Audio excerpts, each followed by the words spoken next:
I'm so captured, got me wrapped up in your touch.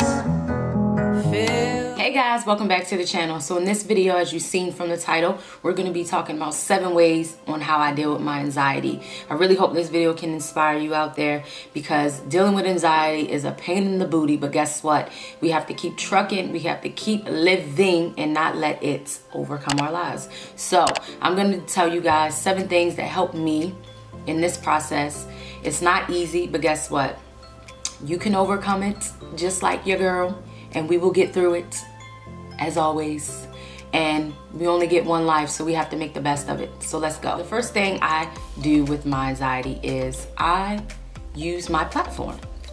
I love to talk about all my frustrations, and many may not see that as something that is really great to do, but oftentimes it is really great, because maybe you don't have someone to talk to, or maybe someone is busy and you really need an ear. And I'm not saying it necessarily has to be on your Facebook page. Maybe you're in a group where you're with other women dealing with anxiety. You can post in there, or finding group, doing things like that. I feel like voicing and talking about your anxiety is another way to take control of it, because if we don't, we will allow it to keep building up. We would allow it to overcome our lives and take over it. And we don't want that, right? No, I thought so. The most important thing that you can do is use your voice, because whatever you are going through may inspire the next woman, the next young man. And recently, looking on my social media, I have met so many people dealing with anxiety. It is really mind-boggling. Like, we're young. We should not be this goddamn depressed. We should not be this overwhelmed with life. Like, oh my goodness. But what can you do, right? What can you freaking do? So I highly suggest you joining a group on Facebook, or I don't know if Instagram necessarily does not have groups. That's why I really love Facebook. Some people don't like Facebook, but I really love Facebook because it does allow you to partake in groups and to meet women and men from all over in all walks of life, because we can definitely inspire each other from our own freaking past. Don't keep it inside. Use your story to inspire someone, or maybe to get advice or an opinion on your whatever type of anxiety has built up at that current moment. You know what I mean? In my last video, I told you guys I worry a lot, and my goal has always been to overcome worrying about even the little smallest things. I worry, and I make myself get so sick, to the point I don't want to eat. I don't want to partake in life, period. I just want to be alone. And that is not healthy. So I definitely suggest you guys voicing it. Who cares if people get mad at you for talking about your business? You want to know why? So often we tell people to be quiet on issues that are major, but yet people are out here talking about negative things that serve no purpose for social media. So don't allow anyone to tell you that your story means nothing or your frustrations mean nothing. My second tip would be that I do is breathing. So when something is really about to make my anxiety trickle, like where your heart's about to start racing a lot and you feel sick to your stomach, because that's what happens to me, I go, everything's gonna be okay. I have to tell myself everything's gonna be okay. Don't allow one thing to make you stress out. And it's so easy to happen. I know it is. I know your girl does it. She does it on a daily.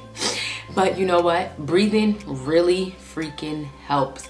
I have to talk to myself inside, not out loud. I just say, Steph, everything's gonna be okay. It is out of your control. If you have done everything that you possibly could have done, it is out of your control, and you just have to breathe. Breathe in the good air and release all that toxic energy that you are starting to feel. And I'm telling you, I really hope that it can work for you, because it really hurts. It works for me. Even if you have to go, if you're at work, you have to step into another office that is empty, or if you have to go outside to catch a fresh breath of air, do it. Do it. Say, hey boss, I need 5 minutes to myself. I'm not feeling like myself. I just need these 5 minutes to get me back into the person that I am. Because we all know anxiety will take you, and it will make you become someone that you don't even know and don't even recognize. So definitely breathe. Another helpful tip would be to exercise. Exercising is so important to the process of anxiety and depression and everything else that you are currently feeling. Why? Because you're releasing so many toxins out of your mind, and it feels so good. I remember one time I was so frustrated with something and my anxiety was kicking in, and I tried to talk myself out of working out, but you know, I said, Steph, we about to beast this workout. And I turned on my trap music. I turned on the ratchetest music that your girl could find, and guess what? I got that workout in, and I released all those toxins, and it let me free my mind of anything that I was feeling. And you know what? I felt so freaking, look at the bun. I felt so good. I felt so freaking good. So if you don't exercise, you need to get on it. Exercising is a great way to handle your anxiety. It's a great way to take control of your life. Even if you aren't dealing with anxiety, working out 30 minutes a day is just so important to your mind and your body and your soul. Let's just talk about that. Anxiety can put a damper on your mood. Sometimes you just need to knock out that funky mood and just take a nap. Take an hour nap, set the time on your phone, and just go to sleep. Release all your worries. I know sometimes it can be really hard because my thoughts tend to keep me up at night when I'm constantly thinking about something and my anxiety is like on 10. But what I have learned is sometimes I drink like a tea. If you ever had chamomile, or get like a tea that really puts you in a calming mood, that is something that will definitely help you take a nap. Get something that will kind of help you relieve that stress, but also help you to go to sleep so that when you wake up, you feel like, oh wow, my mood is a little bit easier. You know, I'm feeling good. I'm feeling bright. You know, sometimes you just gotta go with the flow of things and just go to sleep. Stop talking to yourself in your mind, because I know you do it, because I do it my dang on self, and say, girl, go to sleep. You know, I had to tell myself last night, I said, Stephanie, if you don't go to sleep, I felt like I was talking to my child. And I'm laying in the bed like, oh my God, the government shut down. I'm like, what I'm gonna do? And I'm like, girl, if you don't take your black butt to sleep, like, go to bed. So the next tip that I have for you guys that kind of helps me is self-care. Remember when I created a self-care box? And if you missed that, I'll link it up top and below so you guys can check it out. Get things that help you. So I have my self-care box sitting literally right here. I made it nice and funky and cool. And this was so important. Sometimes you just need to do this. You just need to get a muscle relaxer and just soak your body and detox all those feelings that you are currently feeling. I'm just gonna leave that right there.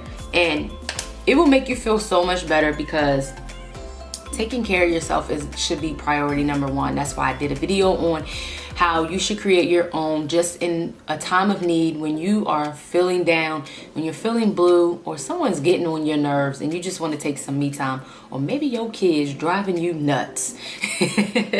But no, self-care is the most important thing. You cannot go out in this world and help or inspire anyone if you are not together yourself. So definitely take care of yourself, guys. Like, don't allow anxiety to rule you.